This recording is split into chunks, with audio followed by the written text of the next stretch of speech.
I make this statement to address conduct of some members of the Appointments Committee at a recent committee meeting and on various media space in the country. You recall the incident that we just referred to in what the majority leader referred to as an application for bail, and how it's usually submitted by counsels before a court. After my statement that day, that was Friday, my attention was drawn to this incident. And as the Speaker of the House and Chairman of the Parliamentary Service Board, I strongly condemn that incident. The clerk to the Appointments Committee is a public servant and should not be dragged into the failure of the members of the committee to resolve their differences. This clerk has worked with us for 19 good years, and she is one of the best clerks that we have had. Please, you can check from former members of parliament, and she's been at that committee for some time now, not just now. As clearly stated in the standing orders of Parliament, a clerk to a committee is the administrative head of the secretariat of the committee and is the procedural and technical advisor to the chair and the committee.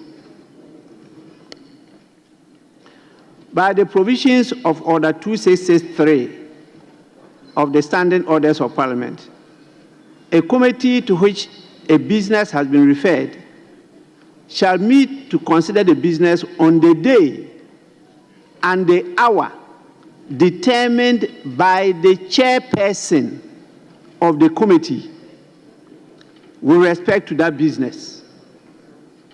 That is Order 2663 of our standing orders. It is thus the duty of the clerk to the committee to transmit the notice of the meeting in accordance with the instructions of the chair and the provisions of Order 2701B. Therefore, any displeasure by a member on the date, hour, or business for consideration at a committee ought to properly be directed at the chair and not the clerk to the committee, who is duty-bound under the said order to transmit notices and to organize the meeting. The standing orders of the House are very clear. Clerks to committees do not convene meetings.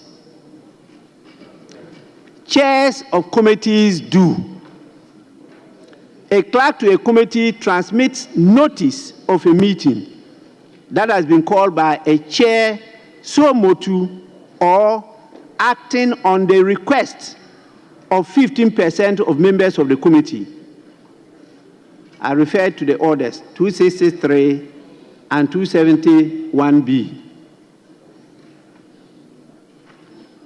The clerk thus works to the chair as the clerk to Parliament works to the Speaker.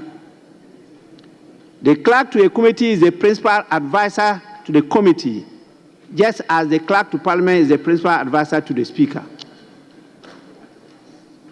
Even if the clerk had erred, subjecting her to public ridicule and humiliation, where she had no opportunity to respond, was entirely inappropriate.